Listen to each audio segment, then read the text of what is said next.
Орон төлөвчтэй энэ цагт үндэсний мэдээ хөтөлбөр эхэлж байна. Анхаарлаа хандуулна уу? Эхний мэдээ өнгөрсөн оны 11-р сарын 14-өөс эхлэн Монгол улс Оросын холбооны улс руу визгүй зорчдог болсон. Эдийн засгийн хувьд ашиглаж хууль зөрчил асуудал гарахыг гэсэн айдас байгаа. Тэгвэл эргэж Оросын холбооны улсаас согтуурал хундаа оруулж ирэн борлуулж эхэлжээ.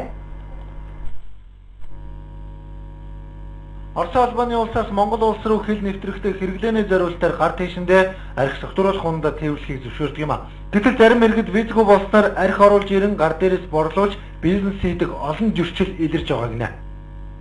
Бас тодорхой тооны хүмүүс Оросын холбооны улсаас байртай хундаа бас машиндаа хийж орж ирж зарж байгаа одоо энэ тохиолдол илэрсэн. Иргэдийн гар дээрээс худалдаалагдж байгаа Орос архинууд ямар нэгэн татвар төлсөн баримтгүй эрүүл ахуйн шаардлага хангасан эсхийг мэргэжлийн байгууллага нь нотлоог байгаамаа. Мөн Монгол улсад хүчин төгөлдөр мөрдөгдөж байгаа хуулинд архи согтууруулах хундаа гар дээрээс борлуулахыг хориглодог билээ.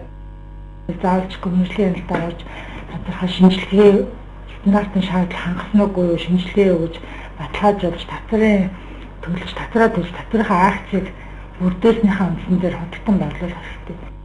Орос холбооны улсаас оруулж ирэн борлуулж байгаа архинуудыг эрүүл ахуйн шаардлага хангасан эсхийг тогтоогоор цагдаагийн байгууллага шинжилгээнд явуулсан гинэ. Цагдаагийн газраас баталгаагүй эрүүл ахуйн шаардлага хангасан эсэх нь нотлогдоогүй архийг худалдан авахгүй байхыг иргэдэд сануулж байна. Мөн хууль бусаар архи борлуулж байсан иргэдэд архитан согтуурахтаа тэмцэх хуулийн дагуу 50,000 төгрөгөөр торгож борлуулж байсан архийг нь улсын орлого болгон хураан авчээ.